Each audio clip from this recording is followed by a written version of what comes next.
Hi, Sarah. Thank you for purchasing this reading. Um, so we had the Seven of Gifts last night, which we talked about having patience. And you were like, and I was like, I think you need to have patience with yourself.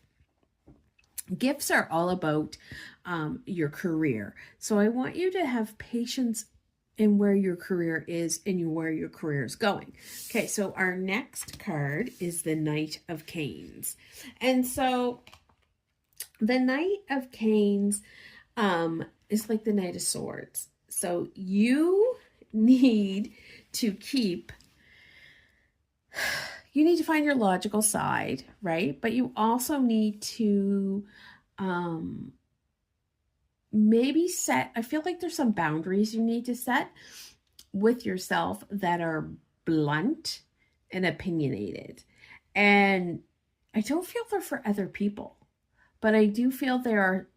Does that make sense? Like, you have to be blunt with yourself. Like, listen, chick, if I want A, I need to do B, right? Like, map it out that way. Um,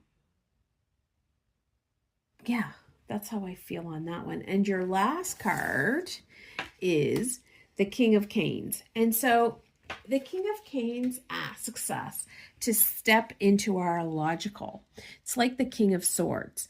You're going to step into your logical side of your brain. This is very masculine thinking. I don't want you to think in a feminine way, which I hate that it's called feminine.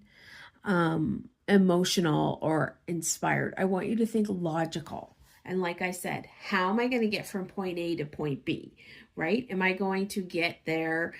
And then what steps can I break it down into? Does that make sense? I want you to be very logical. The bingo card would help you very much tomorrow night. Map this out for you. So I want you to think about that. It's a very good reading. I know you're in a new career and you've had some days that were a little frazzling, but I really think that you need to be patient with yourself and you need to map it out. This is all about mapping things out so you can see where you're going, right? Or maybe ask someone, okay, what do I have to get to point A to point B? And you might have to say, I love what this job is going to bring to me, but I want to go further. How am I going to get there? Um, yeah, that's how I feel it is. So I hope you've enjoyed this little reading. I will send it to you. YouTube. Sorry it's so late today. I forgot what day it was. Anyway, I love having you in the coven, and I hope